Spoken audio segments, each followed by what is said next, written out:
थोड़े sports miscellaneous के बारे में, विविध के बारे में पढ़ेंगे।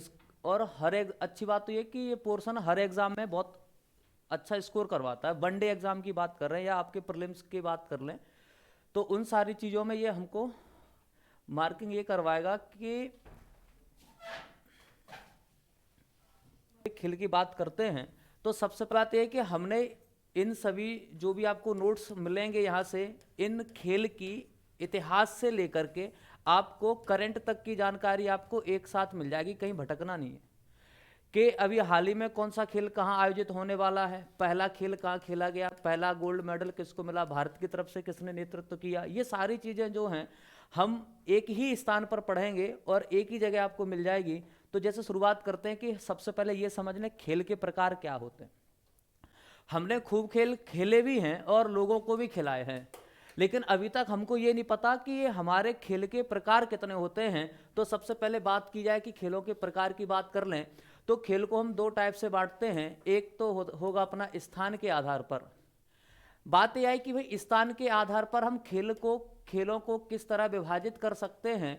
तो सबसे पहला ये आता है, आप नाम खूब सुने होंगे, इंडोर गेम, दूसरा पढ़े हैं हम आउटडोर, और तीसरा पढ़ते हैं मिश्रित। लेकिन अंतर समझ लें कि इंडोर क्या है, आउटडोर क्या है। वे खेल जो किसी भी चार दीवारी के अंदर या ऐसा कहें किसी भी छत के नीचे खेले जाते हों। जैसे हम इस हॉल के नीचे या इस हॉल में रह करके किसी भी खेल को खेलते हैं तो वह खेल हमारे लिए कैसा गेम बन सकता है या कैसा खेल बन जाएगा, इंडोर बन जाएगा। ठीक है, आप चाहो तो मुझको एक आधी एग्जाम्पल भी दे सकते हो इंडोर गेम के, कई सारे हैं। ठीक है, हाँ लूडो है, ठीक है ये। लेकिन आप याद रखो जैसे टेबल टेनिस हो गया, बैडमिंटन हो गया, ये सभी खेल या स्पोर्ट्स जो है वह हमारे किस कैटेगरी में शामिल हो सकते हैं, इंडोर गेम में शामिल हो सकते हैं।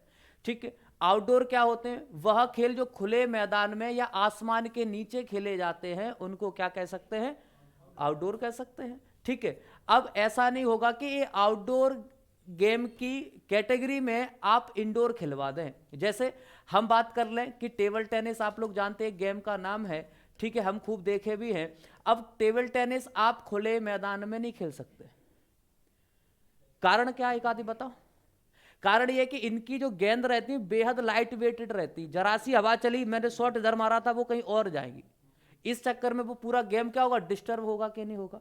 इसलिए कई सारे गेम ऐसे हैं उनके लिए ऐसी बाउंडेशन ही है कि हम उनको चार दीवार या छत के नीचे ही खेला जाए। तो इनको हम क्या कह देते हैं, इंडोर गेम कह देते हैं। और आउटडोर क्या है, जो चारों तरफ खुला हो या आसमान के नीचे खेल रहे हैं उनको हम आउटडोर गेम कह सकते हैं। तीसरी बात, मिश्रित या मिक्स्ड में किसको रख सकते हैं, इसमें हम उन खेल को रख दें जो कॉमन है। कॉमन कैसे है, जो आपके इंडोर मतलब किसी छत के नीचे खेल लें या हम खुले मैदान में खेल लें, उन पे कोई प्रभाव ना पड़े। जैसे बढ़िया उदाहरण आप एक कबड्डी याद रख सकते हैं। कबड्डी में क्या कर सकते हैं, इस हॉल को और बड़ा कर दें, पर छत डलवा दें, बढ़िया आराम से वर्षा हो रही होने दो, कोई दिक्कत नहीं है। ठीक है, कोई प्रभाव नहीं पड़ेगा खेल पे। तो हम इस खेल को कहीं ना कहीं इंडोर की श्रेणी में रख सकते हैं। ठीक है, और अब जैसे साइकिलिंग है, साइकिलिंग में क्या कर सकते हैं, कोई हमने एक एरिया का क्या कवर्ड करवा करके उस पर ट्रैक बनवा दिया और उस ट्रैक पे क्या करवा रहे हैं, साइकिलिंग करवा रहे हैं। ठीक है, तो ये दोनों जो गेम हैं ये आपके किस श्रेणी में आ सकते हैं, मिश्रित गेम की श्रेणी में आ सकते हैं। लेकिन आप चाहो तो एक याद रख लो, कबड्डी तो ये अपने दिमाग में बना रहेगा, यह हमारा किस श्रेणी का या किस टाइप का खेल में शामिल है, तो हम इसको मिश्रित कह सकते हैं, नहीं तो ये आपका आउटडोर गेम है सामान्यतः देखें। ठीक है, अगली बात करें तो ये एक बात हमने अभी ये समझ ली कि ये स्थान के आधार पर खेल या इनके जो विभाजन है वो हमने तीन टाइप में कर दिए। दूसरी बात ये देखें खेलों के प्रकार में, यदि दूसरी बात देखें तो अगला जो टाइप है वो है तकनीकी के आधार पर। टेक्निक के आधार पर, तकनीकी के आधार पर क्या है, दो प्रकार के होते हैं, वास्तविक खेल और दूसरा होगा अपना आभासीय खेल। इसको हम कह सकते हैं रियल गेम, इसको वर्चुअल गेम कह सकते हैं। वास्तविक गेम वह होते हैं जिसमें किसी भी खिलाड़ी के द्वारा स्वयं के द्वारा कोई खेल खेला जाए, कोई खिलाड़ी है या कोई व्यक्ति है, जब तक उसकी बिना उपस्थिति में कोई। अच्छा एक बात बताओ, जैसे हमको क्रिकेट खेलना है, ठीक है, अब क्रिकेट खेलना है, अब क्रिकेट आजकल हम दो तरीके से खेलते हैं, या हमें क्रिकेट खेलना है तो हम मैदान में जाए, पहला तरीका।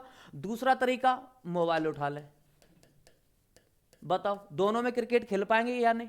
दोनों में खेल सकते हैं। यदि हम मोबाइल में एक क्रिकेट खेलते हैं तो क्या हमारी किसी प्रकार की फिजिकली एक्टिविटी हम कर रहे हैं? नहीं कर रहे, बल्कि जितना ये मैदान में जाकर के खेलने से फिट रहेंगे उतना ज्यादा दुष्प्रभाव पड़ेगा मोबाइल से खेलने पे। एक तो शरीर बेकार होगा, दूसरा अपनी आंखों की रोशनी या हमारे शरीर पे जो भी दुष्प्रभाव पड़े, कई सारे रीजन या कई सारे कारण ऐसे हो सकते हैं। तो हमने क्या देखा कि वह खेल जिसमें कोई खिलाड़ी या कोई व्यक्ति प्रत्यक्ष रूप से खेले, स्वयं जाकर के भाग ले, उसकी इन्वॉल्वमेंट हो, तो उन खेल को क्या कह सकते हैं? वास्तविक गेम या वास्तविक खेल या रियल गेम कह सकते हैं। ठीक है। आभासी क्या होते हैं? जैसे एग्जाम्पल से आप लोग समझ में आ रहा होगा, ई स्पोर्ट लिखा है। ई स्पोर्ट्स माने जितने भी हम मोबाइल या टेक्नोलॉजी के माध्यम से गेम खेले जाते हैं वह सभी गेम आपके आभासी खेल या आभासी गेम में शामिल होते हैं। ई स्पोर्ट्स में आपने देखा होगा कि लोग बड़े परेशान रहे कुछ समय तक। समय वो रहा था कि एक तो लॉकडाउन का दौर चल रहा था और दूसरा पबजी पर बैन लगा दिया गया था। तो मतलब व्यक्ति जो नई जनरेशन थी ना वो बड़ी विचलित होगी, साहब ऐसा होता है कहीं? ठीक है कि चलो ठीक है, लॉकडाउन चल रहा था, कुछ तो सहारा था वो भी छीन लिया ऐसे लोगों का, बेचारों को बेसहारा कर दिया। चलेगा, ठीक है। वास्तविक में हम क्या क्या रख सकते हैं? जैसे क्रिकेट, फुटबॉल, हॉकी, आप कई सारे खेल रख सकते हैं, लेकिन हम इसमें किसी भी प्रकार के ऑनलाइन गेम को नहीं रखेंगे। किस में? वास्तविक में। आभासी में सीधा सीधा समझ लो, जो भी खेल ओलंपिक के जो भी खेल हम ऑनलाइन खेलते हैं या मोबाइल के माध्यम से खेल रहे हैं वो सारे के सारे आपके इसी श्रेणी में या कैटेगरी में शामिल हो जाएंगे। किसमें? ई स्पोर्ट्स में। ई स्पोर्ट्स का जैसे हम लोग बात कर रहे हैं, उदाहरण बात की, अभी पबजी की बात कर रहे हैं, तो पबजी आपको पता होना चाहिए अभी बैन कर दिया गया था और लोग कह रहे हैं कि फिर चालू कर दिया। अच्छा, चलिए ठीक है। तो अब मान लो कि हमसे पहला प्रश्न ये पूछ सकता है पबजी के बारे में, ऐसे कुछ लिखते हैं क्या? चलो बढ़िया, फुल फॉर्म बता दो। क्या? Player unknown battle ground. अच्छा, कितने लोगों को अभी तक नहीं पता था? नहीं पता था, लेकिन ये सुना था पबजी गेम होता है। चलो अच्छी बात, मतलब कुछ तो, हाँ नहीं मैंने भी नहीं खेला इसको आज तक, अपने को तो समझ में नहीं आया। ठीक है। अब ये पबजी जो है, अब बात ये आएगी कि फिर भारत ने बंद क्यों कर दिया? अच्छा, ये किस देश ने डेवलप किया होगा? चाइना ने किया। अच्छा, अच्छी बात ये है कि आपके पास मान लो कि करंट में इसलिए रहेगा क्योंकि अभी हाल ही बैन किया गया। उस समय चर्चा में ये भी था जब हमने कई सारे चाइनीज ऐप बंद किए थे। हमसे एग्जाम में प्रश्न पूछेगा, बताओ पबजी जो है किस देश की कंपनी ने या किस देश ने डेवलप किया था? ऑप्शन जो ए मिलेगा ना आपको वो चीन मिलेगा। अपन का इतना सरल सवाल हमसे क्यों पूछा? और अच्छी बात यह है कि जैसे हमने ऑप्शन में कभी कभी ऐसे ऑप्शन आ जाते हैं, ऐसे क्वेश्चन आ जाते हैं जिसमें पाकिस्तान ए पे हो, चीन ए पे हो, अपन ने कहा इसको तो अपन देखते इधर आते, क्योंकि हम लोगों की देशभक्ति जागृत हो जाती है। ठीक है, ऐसा लगता है कि हम लोग जब रणभूमि में नहीं जा सकते, हम किसी कारगिल जैसे युद्ध में शामिल नहीं हो सकते, तो यहां तो शामिल हो सकते हैं ना। अपन ने वहां से चीन को उठाया और अपन ने जैसे चीन को उठाया वैसे हम लोग कुछ ना कुछ गलती कर रहे हैं। ये हमको क्या है, ये पाकिस्तानी है, ये चाइनीज जो है ना, ये हमको क्या फंसाते लुभाते। याद रखिएगा, ये पबजी गेम जो है ये दक्षिण कोरिया देश ने डेवलप किया है, साउथ कोरियन है। अपने कुछ अब वो सही कहता है अभिषेक बच्चन, एक मूवी आई थी, नाम तो मुझे अभी ध्यान नहीं आ रहा, कि ये सभी मुझे चाइनीज लगते हैं, तब शाहरुख खान कहता पागल ये कोरियन है। कौन सी मूवी थी? Happy new year. हाँ, उसमें कहता है वो कोरियन को देख करके अक्षय कुमार, वो सॉरी अभिषेक बच्चन, कि साहब ये मुझे ये चाइनीज यहाँ क्या कर रहे हैं। तब वो समझाता है शाहरुख खान, ये चाइनीज नहीं, ये कोरियन है। तो वही खेल अपना भी चल रहा है आजकल। ऐसा लग रहा है कि अपने को भी कोरियन कौन लग रहे हैं? चाइनीज लग रहा है, लेकिन ये कोरियन है, याद रखिएगा। अब बात ये आती है कि इसको तो अपन और समझ लेंगे, तो फिलहाल याद रखो पबजी जो है वो आपका किस टाइप का गेम बन सकता है? ठीक है। अब ये बात आती है, तो हम तकनीकी की बात कर ली हमने। अगली बात ये आती है कि यदि हम बात करें संख्या के आधार पर खिलाड़ी कितने होते हैं या खेल को कैसे बांट सकते हैं, तो संख्या के आधार पर ये हो सकता है कि कई सारे खेल ऐसे होते हैं जिनमें हम प्लेयर जो है या तो सिंगल प्लेयर या डबल प्लेयर रखते हैं। अब एक बात हम जानते हैं, एकल कह लो या युगल कह लो। ठीक है, एकल माने सिंगल प्लेयर हो गया, जैसे बैडमिंटन आपने सुना होगा, सिंगल भी होते हैं डबल भी होते हैं। अब कई खेल ऐसे होते हैं जिसमें क्या होता है, टीमें फिक्स रहती हैं और टीम में खिलाड़ियों की संख्या भी फिक्स रहती है। अब टीमें फिक्स हैं, टीमों में अब यहां से क्या प्रश्न आता है, एक क्वेश्चन बन सकता है एग्जाम में। बताओ, अपन ने एक क्वेश्चन लिखा आपके पीटी के हिसाब से, खो खो में खिलाड़ियों की संख्या बताओ। बता देंगे? बता दो, सही बता ना। खो खो खेला होगा तो याद होगा, नहीं खेला तो नहीं पता। नो ही होती है, सही बता रहे। और जिनको नहीं पता वो ऐसे याद रख लो, खोनो। इतना क्यों टेंशन ले रहा है? अरे खोनो माने 9 खिलाड़ी हो गए। नहीं आई समझ में बात? आ गई। खो खो में 9 खिलाड़ी होते हैं, बस इतना करना चाह रहा है, ठीक है। एकदम ऐसे आश्चर्यजनक स्थिति में चले जाते हैं। चलेगा। तो खो खो में अब ये कहीं ना कहीं फिक्स है ना। अब आपसे पूछ ले कभी, ये हम बहुत अच्छे से जानते हैं कि भाई क्रिकेट में कितने होते हैं, आपको पता है, हमें पता है 11 होते हैं। मतलब इसमें क्या, इस क्रिकेट खेल में क्या 12 खिलाड़ी खेल सकते हैं? नहीं खेल सकते। मतलब क्रिकेट का फिक्स हो गया, खो खो का फिक्स हो गया। आप कबड्डी पूछ ले, कितने होते हैं? 7 होते हैं। अब ये सभी खेल में क्या है, खिलाड़ी उस वो टीम में क्या है, खिलाड़ी या सदस्य संख्या फिक्स कर दी गई कि उस फलाने खेल में इतने ही खिलाड़ी शामिल होंगे, इससे ज्यादा खिलाड़ी शामिल हम लोग नहीं कर सकते। तो ये कहीं ना कहीं टीम के आधार पर भी तो खेल का विभाजन हो रहा है। इसको हम कह सकते हैं संख्या के आधार पर। टीम में भी संख्या कितनी है, या एकल या सिंगल प्लेयर है, जो भी है उनको भी हम याद रख लेंगे। तो एक सामान्य सी सरल बात हम अभी ये समझने का प्रयास कर रहे हैं कि भाई खेलों को हम कितने आधार या प्रकार से विभाजित कर सकते हैं या बांट सकते हैं।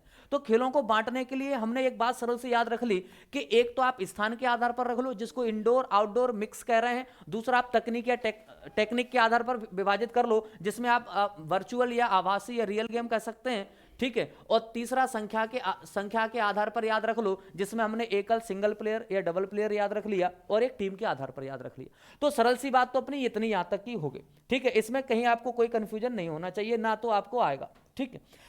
अगली बात करते हैं साहब के पबजी की, यही आ गया फुल फॉर्म। आपको ये पीडीएफ वगैरह मिल जाएगी, तो आप टेंशन नहीं लेना, सारी चीजें उसमें व्यवस्थित लिखी हैं।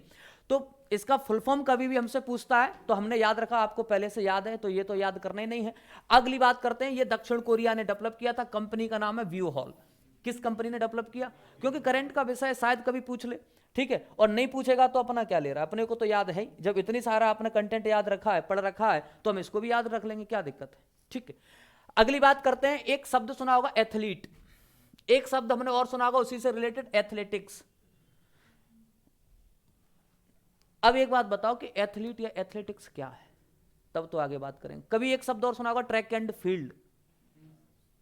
अब ऐसा लगेगा आप लोगों की हम लोग क्यों पढ़ रहे हैं, स्पोर्ट्स में क्या नहीं चले जाते? क्योंकि आज से जब भी मेरी क्लास आगे चलेंगी, तब तक आपको ये लगेगा कि साहब स्पोर्ट्स में आपको मैं बताऊंगा कितना मतलब बढ़िया चांस है और कितना बेहतर कर सकते हैं कम समय में। तो आपको कभी कभी खुद पे लगेगा घर वालों ने काय को रोका पढ़ने, मतलब खेलने से। जब जब खेलने गए पकड़ के लाए, चल पढ़ ले बेटा, आज तक अपन पढ़ ही रहे हैं। ठीक है। हाँ तो बताओ फिर कि एथलेटिक्स में हम लोग क्या करते हैं, ट्रैक एंड फील्ड में क्या करते हैं? जो भी अच्छा, अच्छी बात यह है कि कोई प्रकार की बाधा, किसी प्रकार की बाधा नहीं है, जो भी विचार आए आप रखिएगा, क्योंकि विचारों की दुनिया है। जहां आप लोग लिखने का काम करोगे ना, क्या है, हाँ स्वतंत्र तो आप बहुत पहले से ही, बस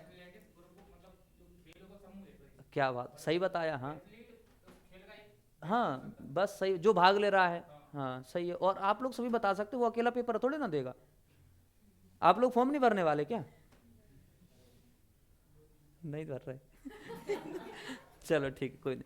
देखो सही बता रहे हैं आपने, बिल्कुल सही बताया। क्या बताया भाई, एथलेटिक्स जो है एक खेल को नहीं कह सकते, या एक विशेष इवेंट को नहीं कह सकते, ऐसा कह सकते हैं ग्रुप ऑफ इवेंट कह लो, या कई सारे खेलों का समूह कह लो। अब एथलीट क्या है, जो उन खेलों में या जो प्रतिभागी है, जो उसमें इन्वॉल्वमेंट है उसकी। जैसे कि बात की जाए ट्रैक एंड फील्ड, अपन ने नाम रखा इसका, तो एथलेटिक्स में सामान्यतः हम याद रखेंगे 3 इवेंट इंपॉर्टेंट हैं, या 3 इवेंट याद रख सकते हैं। जैसे एक दौड़ना हो गया, दूसरा कूदना हो गया, और तीसरा आपका फेंकना हो गया। दौड़ना, कूदना और फेंकना। बात यह आती है कि दौड़ना, रनिंग के अलग अलग सेगमेंट होते हैं भाई। कोई 100 मीटर मारता है, कोई 200 मीटर दौड़ रहा है, कोई 400 मीटर दौड़ रहा है, कोई भाई 1600 मीटर दौड़ रहा है। हम देखें कि अपने कई सारे ऐसे एग्जाम भी होते हैं, जैसे पुलिस से रिलेटेड एग्जाम की बात करें, उनमें भी रनिंग के अलग अलग स्पेल बनाए जाते हैं।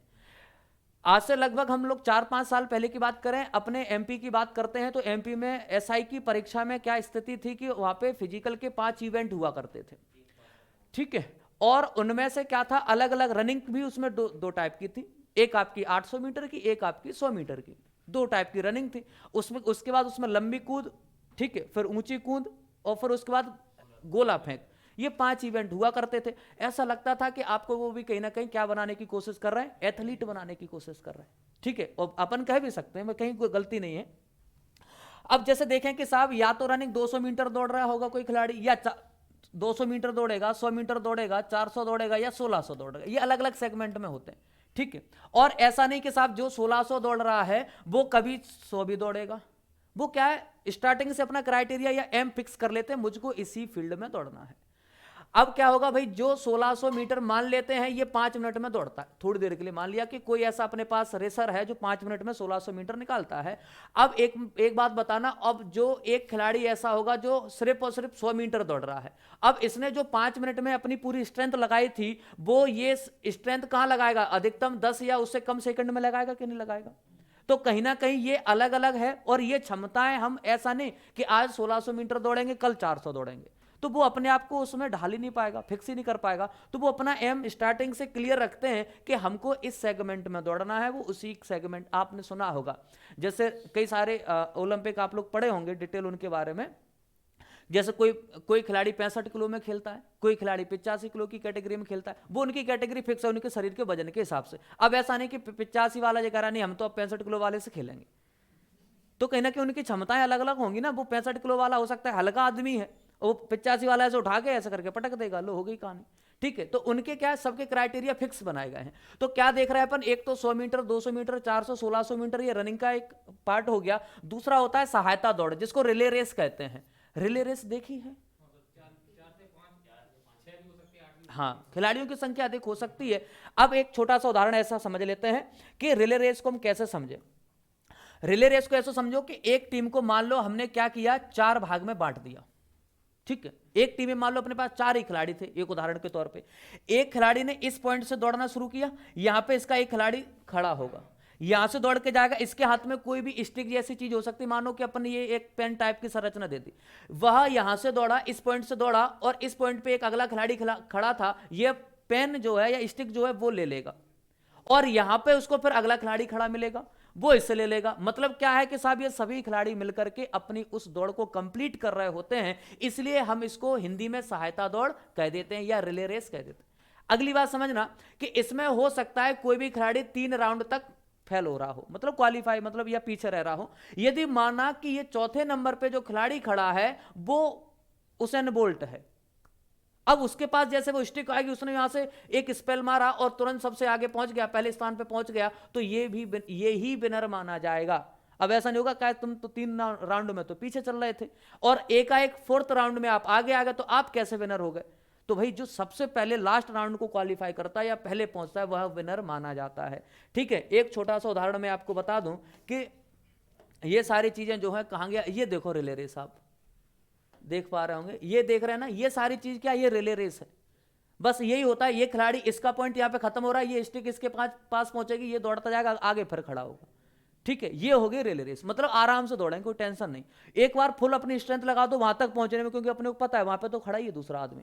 ठीक है, अगली बात कर लो जरा, आगे की बात कर लें, बाधा दौड़, हर्डल रेस कह रहे हैं भाई। अब बाधा दौड़ या हर्डल रेस जो है, ये आप जानते हैं कि किस प्रकार से हम लोग इसमें दौड़ते होंगे, समझ में आ रही है ना। एक आध खिलाड़ी का नाम तो वैसे आपको याद नहीं होगा, कोई दिक्कत नहीं, मैं पूछूंगा भी नहीं। ठीक है, मैं आपको बस सिंपल यहां दिखा देता हूं, ये हो रही है आपकी हर्डल रेस। क्या है, ट्रैक बना हुआ है, ट्रैक में आपने देखा होगा ना, ट्रैफिक पुलिस वाले जो बैरिकेड लगा देते हैं रोड पे चेकिंग के दौरान। माना कि हमने ट्रैक तैयार किया और उसी प्रकार के बैरिकेड लगा दिए, आप दौड़ते हुए आए, बैरिकेड आए, आपने कहा ये क्या कर दिया, हमने दौड़ रहे ऐसे, इसको अब कौन जंप मार के निकलेगा। अब तो वो दौड़ का नाम ही है हर्डल रेस, या हिंदी में कह रहे हैं बाधा रेस, तो हम दौड़ते हुए आएंगे, उसको जंप करके निकलेंगे। अब वो बात अलग हो सकती है कि जंप करते करते गिर भी जाए, तो उसमें भी कोई आश्चर्यजनक स्थिति नहीं होगी। देखो आप देख रहे हैं 1-2 खिलाड़ी बेचारे नीचे डले, ये तो कह रहा है कि आराम से कैसे जाए, ऊपर से निकले कि नीचे से निकले, सोच रहा है। ठीक है, तो ये उस समय की माइंड की स्थिति है, चलेगा। तो ये तो हर्डल रेस की बात हो गई। अगली बात करते हैं स्टेपल चेस, ये बहुत बढ़िया है। स्टेपल चेस का शायद खिलाड़ी कोई आपको याद आ रहा हो, पान सिंह तोमर है, सही बताया। ध्यान करो वो फिल्म, जब आपके इरफान खान साहब दौड़ रहे हैं, दौड़ते दौड़ते हडल को पार करके एकदम उनका पैर जो है, जूता जो है पानी में छपाक से गिरता है, नहीं आया ध्यान, फिल्म नहीं देखी क्या, तो देखा करो ना फिल्में भी नहीं देखते। तो देखो स्टेपल चेस आपको दिखा है किस तरह हम लोग दौड़ रहे होते हैं, कहाँ है ये देखो, ये कई सारी लड़कियां जो है हडल को पार करके हडल को कूद के देख रहे हैं, ये पानी भरा हुआ, अब पानी में कूदेंगे फिर धड़ धड़ फिर दौड़ती चली जाएंगी। तो ये क्या है, आपकी स्टेपल चेस है, जिसको हम लोग क्या कह रहे हैं, स्टेपल चेस रनिंग के नाम से जानते हैं। तो हमने क्या देखा, रनिंग में ये आपकी 3 से 4 कैटेगरी शामिल है, जिसमें हमने सबसे पहले रनिंग देख ली, दूसरी बात हमने रिले रेस देख लिया, फिर बाधा दौड़ देख लिया, फिर स्टेपल चेस देख लिया। ठीक है, अब बात करते हैं साहब कूदने में जंप के बारे में। कूदने की यदि बात की जाए तो साहब आप जानते हैं एक हाई जंप होती है, दूसरा लॉन्ग जंप है, ट्रिपल जंप है और पोल वॉल्ट है। ये सारी चीजें हम यहां से ऐसे करके समझ लेंगे कि हमको कैसे कैसे याद रखना है। देखिएगा, ये तो आपको समझ में आ रही होगी। हाई जंप ये अपने पहले इवेंट फिजिकल इवेंट में हुआ करती थी एसआई वाले में। इसमें क्या रहता है कि हम ऐसा करें, जैसे इस यहां से समझते हैं, यहां पे मैंने 2 पाइप ऐसे लगाए, उसमें एक इस तरह से पाइप लगा दिया, यहां से समझ लेते हैं, ऐसे करके पाइप खड़े किए और ये लगा दिए बीच में, जो ये वाली स्टिक आपको दिख रही है, ये वाली स्टिक। ठीक है, कोई खिलाड़ी आएगा एक दौड़ते हुए और इसको ऐसे करके कूदेगा, जैसे ये कूद रहा, जरा सी भी टच हुई, ये बहुत लाइटली रखा रहता है, जरा से टच में वो वहां से गिर जाएगा, गिर गया माने फाउल हो गए। 3 अटेम्प्ट रहते हैं, ठीक है, खेल के हिसाब से। तो ये होगी आपकी हाई जंप। अगली बात समझिएगा, जैसे ये होगी आपकी लॉन्ग जंप, दौड़ते हुए आएंगे, एक पॉइंट के बाद हमको जंप करना है और बिना जमीन पे पैर लगाए, उस पॉइंट के बाद जहां पे भी आपका पैर लगेगा वहां से और इस पॉइंट से दूरी नाप लेंगे, कितनी दूरी पे आप गिरे हैं, वो आपकी क्षमता या अधिकतम प्रदर्शन होता है। ठीक है, उसके बाद देखो ट्रिपल जंप थोड़ी सी इंपॉर्टेंट है, आप लोगों ने कई बार देखी भी होगी। ट्रिपल जंप क्या होता है, कोई खिलाड़ी है इस पॉइंट से जंप करेगा, ठीक है, यहां से जंप किया, हवा में उड़ता हुआ आएगा, एक पैर लगाएगा, ऐसे करके आएगा, एक पैर लगाएगा, फिर उछलेगा और यहां से फिर उछला। आप देख रहे हैं ना, ये हवा में इसकी एक इमेज बनी हुई है, यहां पे देख रहे हैं आप, हवा में इमेज बनी हुई है, पैर नहीं रखेगा यहां बीच में। अब यहां से फिर जंप मारेगा, फिर एक पैर रखेगा, फिर फाइनली कूदेगा और इसके हम लोग डिस्टेंस देखेंगे कितनी दूरी पर या ऊंचाई दूरी पर गिरता है, यह क्या कहलाता है, ट्रिपल जंप कहलाता है। ठीक है, तो ये बात आपको याद रखना है कि ट्रिपल जंप क्या है, हाई जंप क्या है। तो ये सारी बात, पोल वॉल्ट क्या है इसको और समझना। पोल वॉल्ट की यदि हम लोग बात करते हैं तो देखो, आपने ये खूब ओलंपिक वगैरह में देखा होगा, ये न्यूज वगैरह में कई बार दिखाते हैं कि यहाँ पे क्या है, गद्दे जैसी संरचना है, वहां पे ये अपने स्टिक उसमें फंस जाती, ये बहुत दूर से पहले दौड़ता हुआ आता है, हाथ में लेके ऐसे दौड़ते हुआ आएगा, एक जगह ऐसे करके रखेगा और एकदम से ये स्टिक जो है अब धीरे धीरे क्या होगी, ये स्टिक धीरे धीरे यहाँ पे अपन देखेंगे अपनी वास्तविक स्थिति पे पहुंचेगी, सीधी होगी और इसको छोड़ेगा और ये उधर कूदेगा। वहां पर भी किस प्रकार की व्यवस्था होगी, ये पाइप जैसी अभी बात कर रहे थे, इस पाइप से ऊपर से फिर से गिरेगा, कूदेगा, यदि टच हो गया तो फाउल हो गया, फिर से दोबारा अटेम्प्ट करेगा, फिर से दोबारा प्रयास करेगा। पीटी नहीं निकला, 19 का नहीं निकला, कोई दिक्कत नहीं, 20 का निकलेगा। अच्छी बात है कि 20-21 उसने इतना बढ़िया गोल्डन पीरियड दे दिया है कि साहब आपका कोरोना काल जितना आराम किया था, ये प्रकृति होती साहब कि क्यों किया आराम, वो पूरा बराबर करवा देंगे। तो अब वही है कि साहब यहां पे हमको क्या करना है, जंप करके उधर कूदना है, ये हो गया अपना पोल वॉल्ट। ठीक है, आगे की बात कर लें जरा, अगली बात में देखें तो ये तो पोल वॉल्ट। अब बात करते हैं फेंकने से संबंधित बात कर लेते हैं। फेंकने में क्या आ गया, भाला फेंक आ गया, जेवलिन थ्रो कहते हैं जिसको अपन, चक्का फेंक, डिस्क थ्रो आ गया, उसमें ऐसे होल रहते, 5 उंगली ऐसे फंसाई, ऐसे करके घुमाते। ठीक है, आपने कई बार घर पे क्या किया होगा, एक बढ़िया सा छोटा उदाहरण बताएं, जो अपने आप पेंट वगैरह की जो बाल्टियां आती हैं उनके आपने शायद कई बार ढक्कन घुमाए होंगे, वो सेम उसी प्रकार की डिस्क रहती है, ऐसे घुमा के फेंकते हैं, हैमर थ्रो। ठीक है, अभी बताते हैं क्या है गोला फेंक। गोला तो आपने खूब देखा होगा, एक लोहे की गेंद जैसी रहती है, कंधे का जोर लगा करके फेंकना होता है। हैमर थ्रो समझ लीजिएगा, हैमर थ्रो उसी गोले जैसी संरचना रहती है, वेट थोड़ा सा ज्यादा रहता है, इसमें क्या है, गोल संरचना होगी, उसमें चेन डली होगी, ऐसे हाथ में पकड़ के उसको ऐसे घुमा करके फेंकते हैं। और कैसे फेंकते हैं तो जरा समझिएगा, ऐसे फेंकते, ये साफ लगे हैं, देखो आपको दिख रहा होगा, ये गोले जैसी संरचना है, ये चेन लगी, कड़ी लगी हुई है, हाथ में पकड़ के ऐसे घुमाएगा, ऐसे खुद घूमेगा पहले और फिर एक अपने मोशन में आकर उसको फेंक देगा, छोड़ देगा। और जिस स्थान से ये पूरा सर्कल है, सर्कल के बाहर गए तो फाउल, सर्कल में रह करके उसको फेंकना है। और ये लाइन खिंची दिख रही होंगी आपको थोड़ी सी, ये लाइन जो है ये दूरी तय करेंगी, नापेंगे साहब इसने क्वालिफाई किया है या नहीं किया। तो ये तो आ गया, हो गया आपका हैमर थ्रो और गोला फेंक, यानी कि शॉर्ट पुट तो हम लोग जानते ही हैं, ठीक है, किस तरह से होता है। तो अभी सामान्य से हम ये जो इसमें 3 बात पढ़े हैं, कौन कौन सी एथलेटिक्स या ट्रैक एंड फील्ड में, कि एक तो दौड़ना, कूदना और फेंकना, ये सारी चीज आ गई। इसमें हम लोग क्या क्या कर रहे हैं, मतलब कौन कौन से इवेंट शामिल हैं, तो हमने बहुत सारी बात यहाँ पे समझ ली। अब यहां से शुरुआत करते हैं अपने जो हमको टॉपिक पढ़ना है उसके बारे में। अभी तक तो हम सिर्फ वैसी बातें कर रहे थे जनरल नॉलेज की, यानी कि जीके की, ये कोई सिलेबस नहीं था, अब आपको लग रहा है पता नहीं कहाँ पढ़ा रहे तब से फिर। ये सामान्य सी जानकारी थी, एक बेसिक जानकारी थी जो हम लोगों को कवर करनी थी। ये हम सब जानते हैं, लेकिन फिर क्या मैंने इसलिए बता दिया अपना नैतिक कर्तव्य समझ के, क्योंकि थोड़ी सी चीजें आप लोग जान जाओगे तो कुछ बुराई थोड़ी ना। अब बात करते हैं ओलंपिक खेल के बारे में। ये थोड़ी सी चीजें महत्वपूर्ण यहां से हम लोग शुरू कर रहे हैं। हम लोग ओलंपिक आज शुरू करेंगे, जहां से आज थोड़े से इतिहास के बारे में पढ़ेंगे और धीरे धीरे हम लोग करंट तक चलेंगे, ठीक है। तो थोड़ी सी एक दो चर्चा पहले, हम लोग तैयारी पिछले अरसे से कर ही रहे हैं, एक आधी साल तो खूब नहीं, अच्छी बात है ये तो, हाँ, क्योंकि मैं किसी को वैसे टोकता नहीं। इसने कहा टोक्यो जापान में तय किया गया था कि 2020 का ओलंपिक टोक्यो जापान की राजधानी टोक्यो में आयोजित करवाएंगे, लेकिन नहीं हुआ। क्या हुआ? नहीं हुआ। क्यों नहीं हुआ? हाँ साहब, जब ओलंपिक जैसे खेल रुक सकते हैं या कई सारी चीजें रुक सकती हैं तो खेल क्या चीज है। लेकिन अच्छी बात तो यह है कि साहब आपका एक खेल नहीं रुका, दुबई में आयोजित हुआ था, ध्यान करो। तो कहीं ना कहीं ये आदमी कितना स्वार्थी टाइप का हो गया, मतलबी टाइप का हो गया है, अपने हिसाब से चीजें मैनेज करता है। चलो ठीक है, करने दो। हम इस खेल का इतिहास समझते हैं। इतिहास ये है कि ऐसा कहा जाता है कि सबसे प्राचीन खेल यदि कोई है तो ओलंपिक है। इसके साक्ष्य या इसकी जानकारी कहां से मिलती है तो वो भी आपको एविडेंस के तौर पे उपलब्ध करवाएंगे, लेकिन फिलहाल ये समझो कि सबसे प्राचीन खेल कौन सा है? ओलंपिक है। लेकिन बात यह है कि ओलंपिक की शुरुआत कहां से होती है? तो ओलंपिक की शुरुआत यूनान से हुई थी।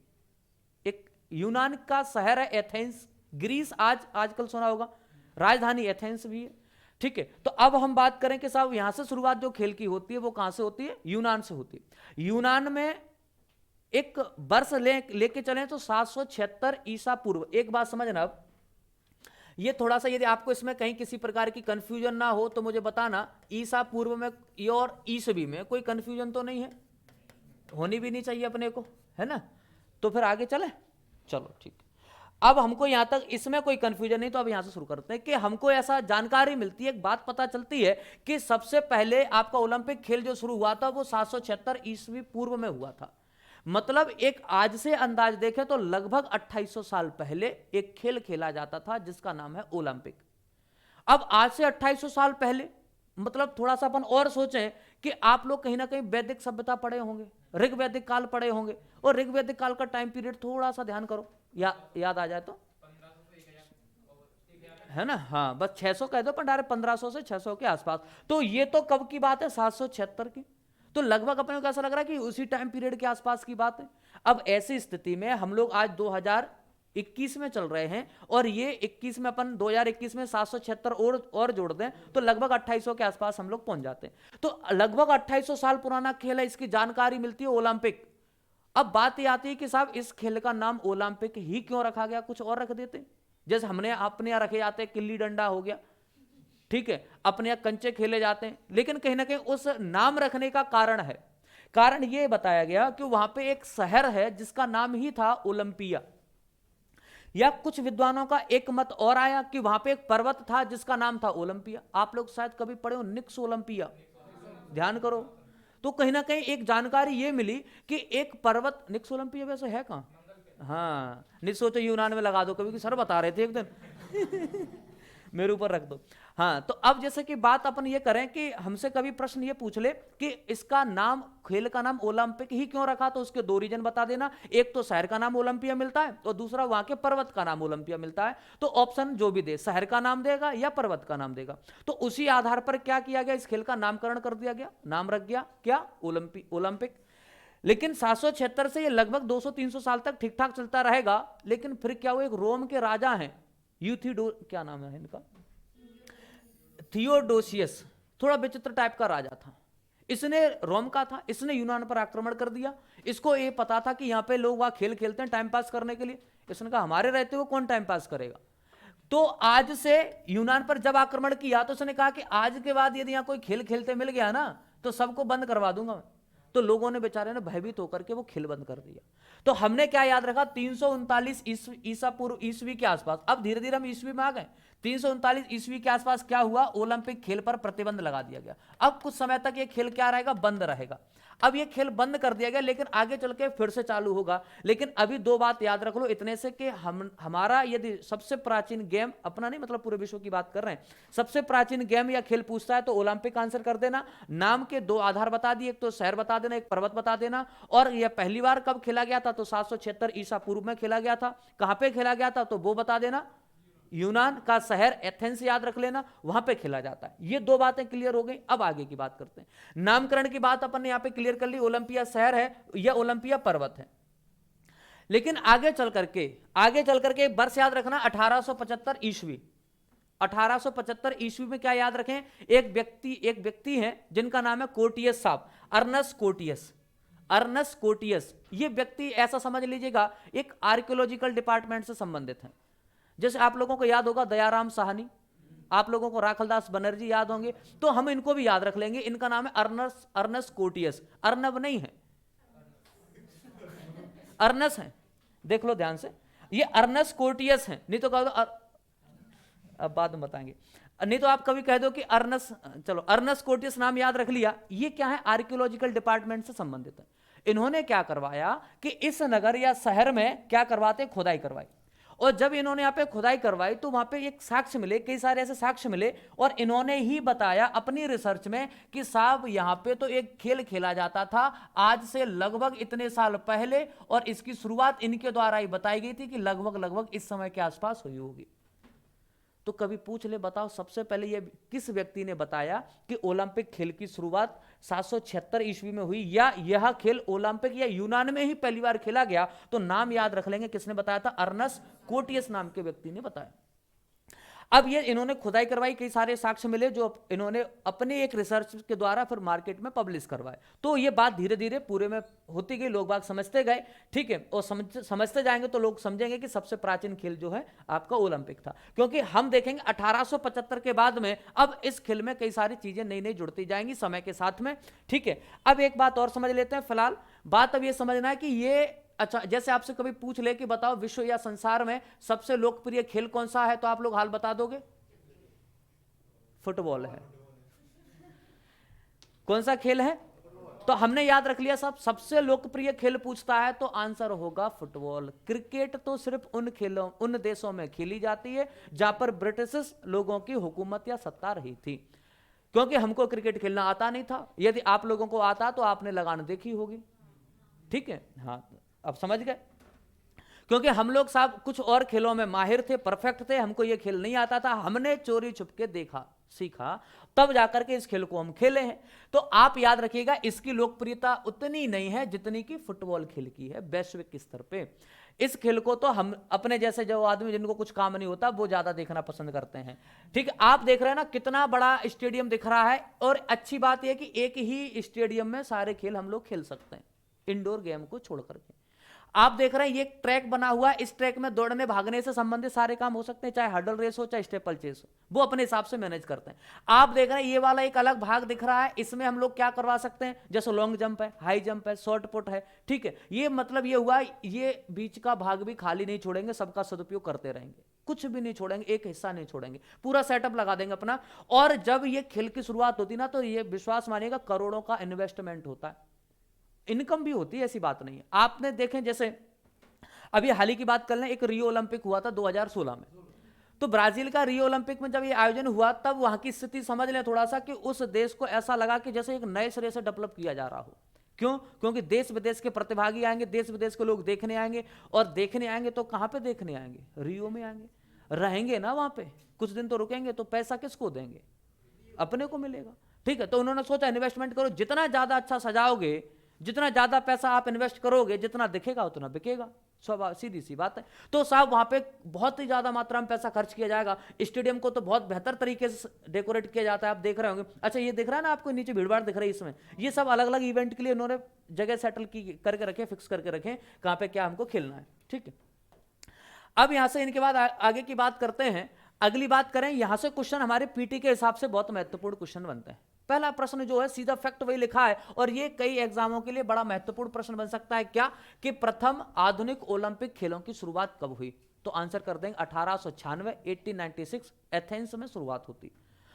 लेकिन इसके पहले एक छोटी सी बात और बता दें, कोई भी खेल खेला जाएगा और जहां भी खेल खेला जाएगा तो उसके पहले एक समिति बनाई जाती है, तब तो खेल खेला जाएगा। नहीं ऐसे थोड़ा ना कि हम अकेले चले गए खेल के आ गए, नहीं हो सकता।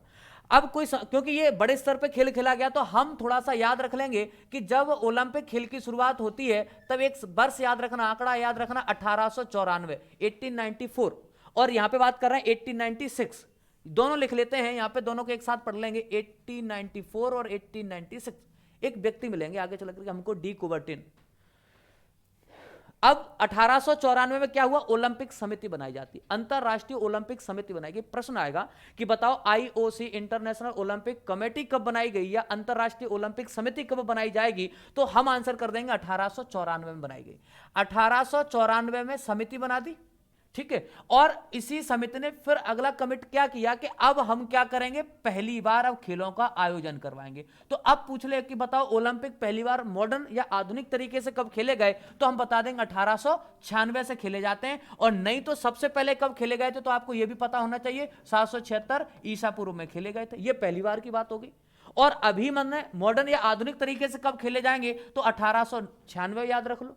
और कभी पूछ ले बताओ समिति पहली बार कब बनाई गई थी, तो 1894 बनाई गई। ये तीनों क्वेश्चन फैक्चुअल आते हैं और इंपॉर्टेंट क्वेश्चन बनते हैं। तो हमने क्या याद रखा कि आपके आधुनिक ओलंपिक खेल की शुरुआत कहां हुई थी, यह भी पूछ सकता है, एथेंस में होती है, कब हुई थी, तो 1896 में हुई थी, ठीक है। उस समय क्या हुआ था, इस खेल में लगभग 14 देश या टीमों ने भाग लिया था, जिसमें से ऐसी कुछ जानकारी मिलती कि 10 देशों ने मेडल जीते थे, बेचारे जो बाद बाकी 4 थे उनको कुछ नहीं मिला, वैसे चले गए, ठीक है।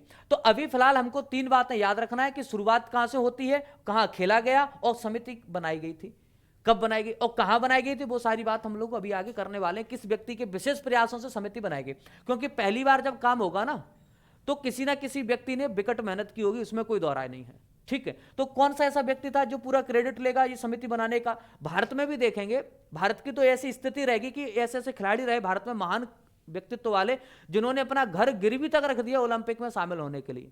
और बेचारे वही व्यक्ति जो अपना घर गिरवी रख रहे हैं, उनका जीवन निकल गया, उनकी मृत्यु हो जाती है भुखमरी के चलते। भुखमरी समझते हैं ना, जब खाने पीने को कुछ नहीं मिलता, और भुखमरी के चलते मृत्यु हो गई, और अपना पूरा जीवन अंत का जो लास्ट का जीवन शेष रह गया वो सिद्ध करने में लगा दिया कि हम तुम्हारे भारत के खिलाड़ी हैं, ओलंपिक में नेतृत्व कर रहे थे, तुमको मेडल दिलवाया था तुम, और सरकार क्या करे, नहीं तुम नहीं, वो तो बहुत पहले मर गया। ये आगे बात करेंगे। अपने देश की इतनी खतरनाक स्थिति है कि हम लोग सोच नहीं सकते।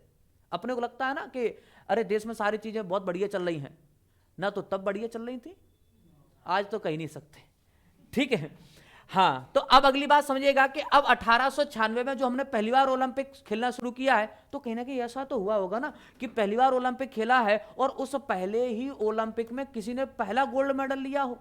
और इंपोर्टेंट भी प्रश्न बन सकता है कि पहला ओलंपिक, मानो कि ऐसा समझ लो कि जैसे मान लो कोचिंग किसी ने नहीं शुरू की हो, या आप लोगों ने पढ़ना पहली बार शुरू किया हो, काय का कंपटीशन का, पीएससी देना शुरू किया आपने, और फर्स्ट अटेम्प्ट में आपका पीटी क्वालीफाई हो गया, सेकंड में मेंस क्वालीफाई हो गया, थर्ड अटेम्प्ट, थर्ड माने उसी स्टेज पे बढ़ते गए और आपका इंटरव्यू क्लियर, पोस्ट कोई भी मिली वो अपन बात नहीं कर रहे, लेकिन आप तीसरे अटेम्प्ट में या अपने तीसरे चरण में इंटरव्यू को क्वालिफाई करके आप फाइनली कोई पद प्राप्त कर लिया, तो आप तो साहब रिकॉर्ड नहीं बना दोगे अपने आप कि भाई पहले ही प्रयास में चाहे नायब तहसीलदार बने हो, चाहे आपको हमने डिप्टी जेलर बना दिया हो, कुछ भी बनवा दिया हो, लेकिन हमको कोई पद मिला तो वहीं पर ये थॉमस ग्रुप आपका ही मिलने वाला लगता है। मुझे क्या लगता है कि पहला ओलंपिक जो 1896 में हुआ था उसमें साहब ने गोल्ड मेडल जीता था पहली बार। यदि ओलंपिक में कभी प्रश्न पूछ ले पहली बार गोल्ड मेडल जीतने वाले व्यक्ति का नाम बताओ तो थॉमस ग्रुप।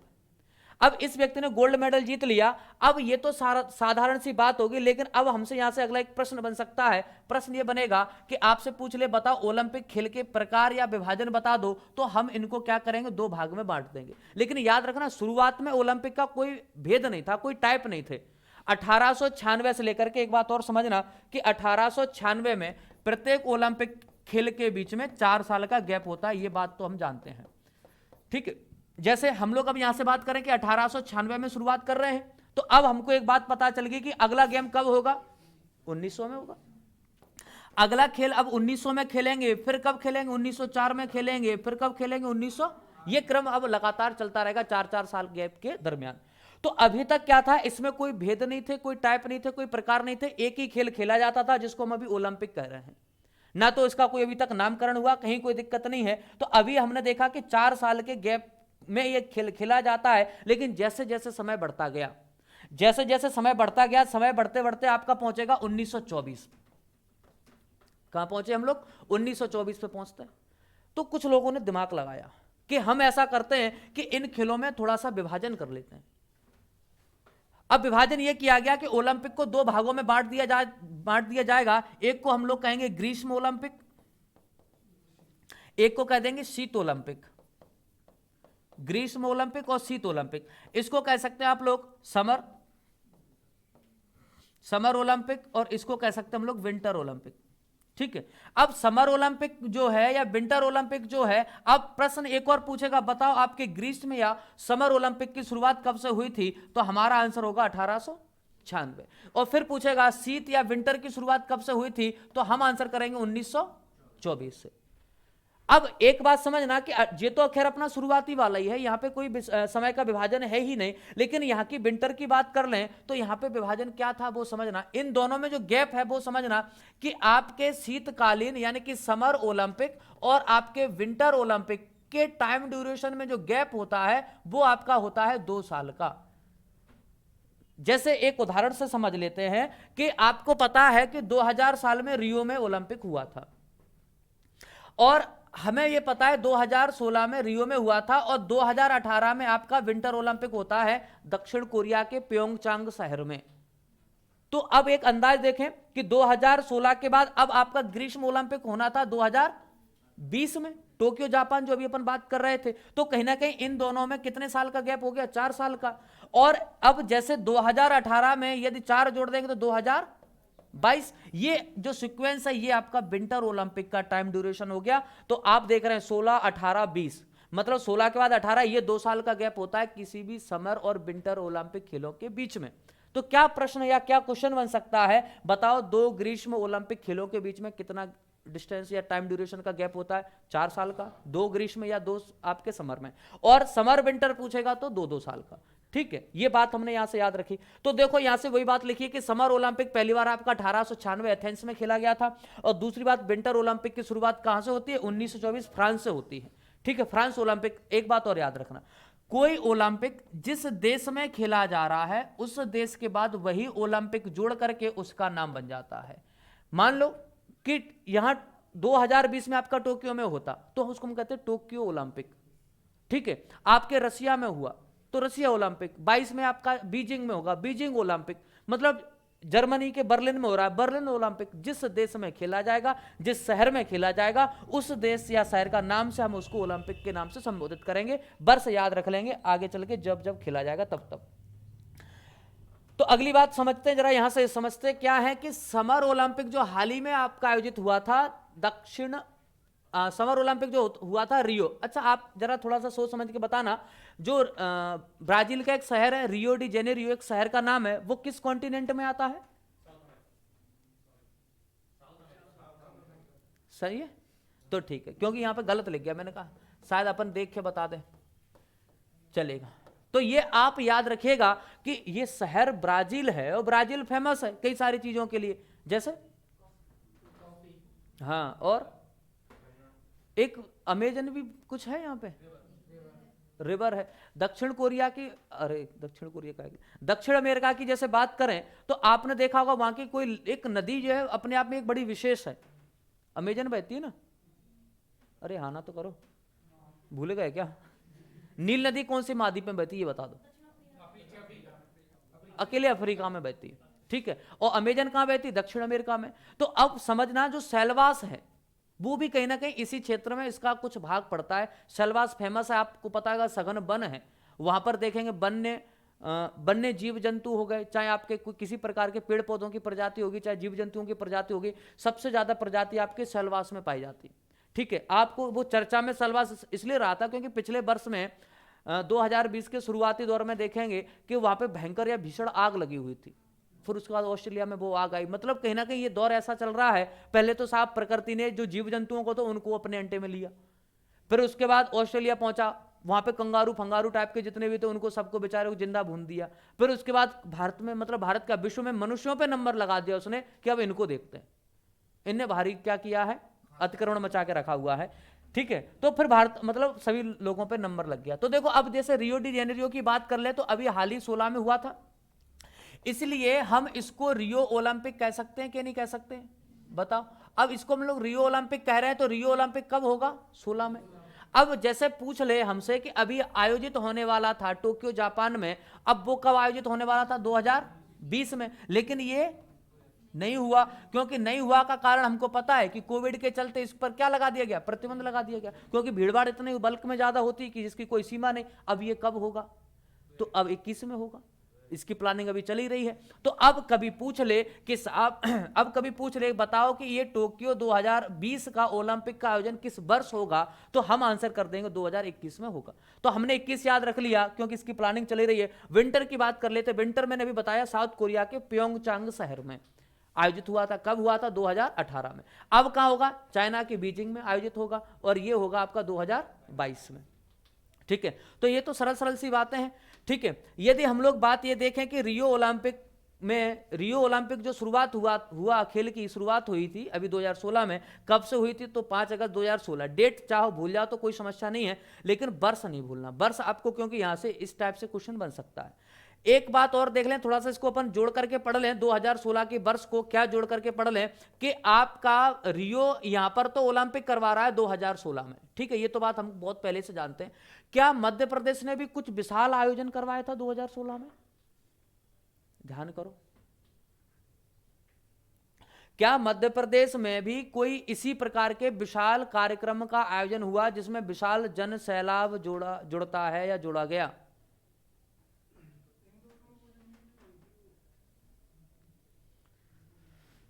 ध्यान करो, नहीं आ रहा। महाकुंभ का आयोजन हुआ था क्या? आ रहा था, गेट बंद था ना इसलिए वो मर गए अरे चलो छोड़ो।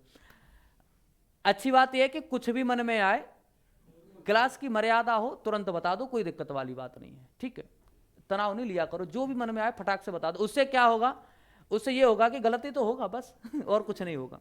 तो अच्छा, ये लिंक मैंने इसलिए करवा रहा हूं, इसलिए जुड़वा रहा हूं क्योंकि कई बार यही पूछ ले, बताओ मध्य प्रदेश में महाकुंभ का आयोजन किस वर्ष हुआ था। अब सोच रहे हैं साहब याद तो आ रहा है लेकिन लगाएं कि नहीं लगाएं।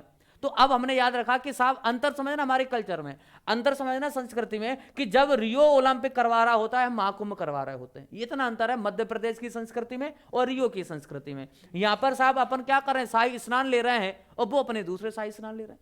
ठीक है, तो हमने याद रखा कि साहब अपने यहां 2016 में महाकुंभ का आयोजन होता है और रियो का एक स्टेडियम है माराकाना या मरकाना, जो भी प्रोनाउंसिएशन रहता है थोड़ा अलग रहता है। 2016 में रियो का एक स्टेडियम है मरकाना स्टेडियम, वहां पर ये रियो डी जेनेरियो में क्या करवा रहे हैं, ओलंपिक का आयोजन करवा रहे हैं। लेकिन ओलंपिक का आयोजन करने के लिए किसी को तो बुलाया होगा, तो वहां के उस समय के कार्यकारी राष्ट्रपति हैं माइकल तमेर, उनको बुलाया गया। उन्होंने इसका रिबन काट करके ओपनिंग करेंगे। तो क्या क्या क्वेश्चन बन सकते हैं, पहला प्रश्न ये बनेगा, बताओ जो 2016 में रियो शहर में जो ओलंपिक का आयोजन हुआ वह किस स्टेडियम में हुआ, तो आंसर कर देना माराकाना या मरकाना स्टेडियम में होगा।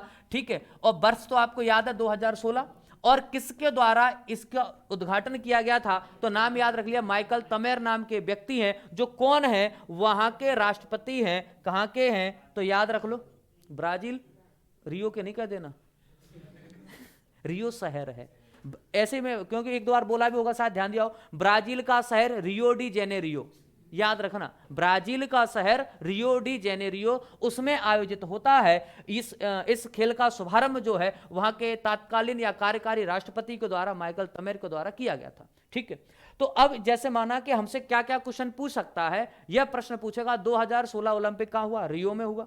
और क्योंकि हमारे लिए फिलहाल करंट 2016 का ही है, जब तक 21 का नहीं हो जाता तब तक, 21 का हो जाएगा तब उसको पढ़ लेंगे, फिर रियो को छोड़ देंगे। तो 2016 कहां हुआ, मरकाना रियो में, और उसका उद्घाटन किस व्यक्ति के द्वारा किया जाएगा, माइकल तमेर, जो कौन है, आपके ब्राजील के कार्यकारी राष्ट्रपति के रूप में थे। चलेगा, समापन करवा देते इसका, 21 अगस्त 2016 का समापन होगा, उसी स्टेडियम में समापन करवा दिया गया। ठीक है, अब देखो रियो ओलंपिक 2016 की कुछ विशेष बातें कर लेते हैं। रियो ओलंपिक 2016 में क्या किया, 2 नए खेल जोड़े गए और 2 नए देश जोड़े गए। 2 नए खेल भी जोड़े जाएंगे, 2 नए देश भी जोड़े जाएंगे। जैसे आप लोगों ने शायद अभी न्यूज पढ़े हो, सुने हो कि ओलंपिक में क्या किया जा रहा है, ओलंपिक में एक काम किया जा रहा है कि उसमें नया खेल शामिल करवा दिया है। कौन सा? मलखंब नहीं जाएगा, ब्रेक डांस। ठीक है, सुना होगा, अभी इसमें नहीं याद आ रहा, कोई दिक्कत नहीं है। तो उसमें ब्रेक डांस को शामिल किया गया। तो ये क्वेश्चन बनेगा, हो सकता है 21 में शामिल कर देंगे तो पूछेगा बताओ 21 में कौन कौन से नए खेल शामिल किए गए। उसी प्रकार से हमसे प्रश्न पूछेगा रियो या ओलंपिक 2016 में कौन कौन से नए खेल शामिल किए गए थे, तो आंसर करेंगे 2। पहले पूछेगा कितने, तो आंसर कर देंगे 2। कौन कौन से किए गए थे? गोल्फ जानते हैं, गोल्फ जानते हैं ना, चलो ठीक है। और रग्बी सेवन, और रग्बी सेवंस, और रग्बी सेवंस, ये 2 नए खेल शामिल किए गए। जीव मिल्खा नाम सुना हो शायद आप लोगों ने, कौन है ये? हाँ, ऐसा तो नहीं है कि अपन गोल्फ की बात कर रहे हैं तो कि, हाँ, तो ये मिल्खा सिंह के सुपुत्र हैं, जीव मिल्खा। और वो अब ऐसा, क्योंकि अपन सोच सकते हैं जब मिल्खा सिंह दौड़ रहे थे तो उनको कहां नहीं दौड़ाया, उन्होंने कहा मैं ही बहुत थक गया हूं, तू आराम से ऐसा खिल खिल खड़े खड़े। ठीक है, तो उन्होंने क्या किया, अपने बच्चे को किसमें भेज दिया, गोल्फ खेलने के लिए भेज देते हैं। और रग्बी सेवंस, ये 2 नए खेल शामिल किए गए। अच्छा, अपने को एक आध आता है इनमें से खेलना? अपने को खेलने को तो भाई अपन भारतीय हैं, इंडियन है, कुछ भी खिलवा लो। जो पुराने पढ़े होंगे मुझसे उनको पता है कि हम लोग भारतीयों की क्या क्या विशेषताएं, कई हम लोग मल्टी टैलेंटेड आदमी हैं। ठीक है, कहीं भी फिट कर दो, ऐसी कोई जगह नहीं है, ऐसा कोई खेल नहीं है वहां पे हम लोग सरवाइव ना कर पाए। ये तो अपनी क्षमता है ना, पैतृक है ये तो, इसमें तो मास्टर हासिल है। लेकिन क्या है, जो विडंबना अपने साथ नहीं, विडंबना जो 2 नए देश आ रहे हैं उनके साथ है। उनके साथ क्या है, 2 नए देश आए, कोसोवो और दक्षिणी सूडान। थोड़ा सा अपन एक फैक्ट की बात कर लेते हैं। आप लोग अपनी पुरानी पीटी के लिए शायद पढ़े हो, क्या पढ़े होंगे, क्या पढ़े होंगे, यूएनओ पढ़े होंगे। यूएनओ में जरा थोड़ा सा ध्यान करो कि वर्तमान में कुल सदस्य देश कितने हैं। हाँ, 1-2 के तो सही आंसर आ रहे हैं, 193 है, 193 हैं। अब थोड़ा सा एक बात और बता दो, 193वां सदस्य देश कौन सा बना था? दक्षिणी सूडान बना था, बस इसलिए बता रहे थे। देखो अब 2 बातें याद हो गई कि नहीं होगी। अच्छा, अब देखो यहां से क्या देखना है कि हमने 2 खेल जोड़ दी, एक तो गोल्फ और एक रग्बी सेवंस जोड़ दिए, 2 नए देश जोड़ दिए। एक का नाम क्या है, दक्षिणी सूडान, याद रख लो, दूसरे का नाम कोसोवो। अब क्या है, दक्षिणी सूडान तो ये है ही, नाम ही ऐसा है इसका, दक्षिणी सूडान। लेकिन बात अब ये आई कि इन दोनों को, दक्षिणी सूडान को और कोसोवो को, इनमें से एक भी खेल नहीं आते थे। याद करने के लिए बता रहा हूं, ठीक है। तो क्या किया कि साहब, जब किसी को गोल्फ खेलना नहीं आएगा, रग्बी सेवन खेलना नहीं आएगा, तो दक्षिणी सूडान को नहीं आते थे, वो उसको कोस रहा था, मानी कि काय को शामिल कर दिए। फिर से सुन लो कि दक्षिणी सूडान को गोल्फ और रग्बी सेवन खेलना नहीं आते थे, इसलिए इसको क्या कर रहे थे, कोस रहे थे। तो रग्बी सेवन और आपका गोल्फ, दक्षिणी सूडान और कोसोवो, ये 4 नए शब्द शामिल होते हैं आपके 2016 ओलंपिक में या रियो ओलंपिक में। तो ये तो 2 खेल के नाम हो गए, रग्बी सेवंस और आपका गोल्फ, 2 देश हो गए, कोसोवो और दक्षिणी सूडान। ठीक है, तो क्या क्या याद रखना है, कौन कौन से खेल शामिल हुए, गोल्फ और रग्बी सेवंस, 2 नए देश शामिल होंगे, कोसोवो और दक्षिणी सूडान। और दक्षिणी सूडान को हमने और याद रख लिया कि ये 2013 में यूएनओ में शामिल किया गया था। ठीक है, हालांकि पहले सूडान शामिल था, लेकिन इनमें आपसी खटपट के कारण उत्तरी सूडान, दक्षिणी सूडान बट गए। ठीक है, तो इसने अपनी स्वतंत्र सदस्यता ग्रहण कर ली 2013 के आसपास। चलेगा, एक व्यक्ति आते हैं जिनका नाम क्या है वो समझते हैं। ठीक है, और 5 मिनट का समय लेंगे बस, उसके बाद आप लोग फ्री हो जाओगे। तो अगली बात करते हैं, फ्रांस के ही रहने वाले हैं, व्यक्ति का नाम है बैरोन पियर्टे डी कुबर्टिन। नाम याद रखने में थोड़ी सी समस्या हमको हो सकती है, लेकिन हम इस समस्या का निजात निकाल सकते हैं। आपको अकेला डी कुबर्टिन याद रखना, कुबर्टिन ये गलत, आपको अकेला नाम याद रखना है डी कुबर्टिन। ठीक है, अब समझिएगा कि हमसे प्रश्न क्या पूछा जाता है। हमसे प्रश्न पूछा जाएगा father of modern Olympic, father of modern Olympic game. तो हमारा आंसर क्या होगा, डी कुबर्टिन। और सरल तरीका बता दे याद रखने के लिए, हिंदी में बात कर लें, जनक के पर्यायवाची बता दो, पिता पितृ ऐसे करके होते हैं। तो थोड़ा सा यदि अपन अंदाज लगाएं, एक शब्द सुना होगा, जैसे मान लो कोई ऐसी महिला जिसकी हाल ही में शादी हुई, लड़की ऐसी जिसकी हाल ही में शादी हुई हो, वो अपने पिताजी के यहाँ जा रही है या ससुराल जा रही है, एक पियर शब्द का प्रयोग किया जाता है। हालांकि पियर शब्द का अर्थ सामान्यतः कुछ और होता है, हम लोग जो समझते हैं उससे अलग होता है। आपके हिसाब से क्या होता है? मायके जा रही है। पियर माने मायका, लेकिन पियर माने होती है ससुराल, पिया के यहाँ, पिताजी के यहाँ नहीं। हाँ, गड़बड़ हो जाता है क्योंकि अर्थ में थोड़ा सा अपन लोग नहीं समझ पाते, ठीक है। हाँ, लेकिन हम वैसे याद रखेंगे, हमने पियरे से, पियरे को किससे जोड़ दिया? पियरे को पिता से जोड़ दिया थोड़ी देर के लिए, कि पियरे जो है, कहीं भी नाम पियरे आएगा वो पिता है। अब पियरे कहां आएगा? तो ये याद रख लो, ओलंपिक में आएगा। मतलब ये हुआ कि हमने आधुनिक ओलंपिक खेल का जनक किसको कह दिया? तो पियरे को कह दिया या डी कुबर्टिन को कह दिया, क्योंकि पूरा नाम याद रखने में समस्या हमको हो सकती है एग्जाम तक। अभी तो हो सकता है 4-6 बार पढ़ेंगे रट जाएगा कि Baron Pierre de Coubertin, Baron Pierre de Coubertin. तो हमने क्या याद रखा कि ये नाम थोड़ा सा याद तो रख सकते हैं, लेकिन जैसे ऑप्शन मिलेगा तब तो हल कर लेंगे।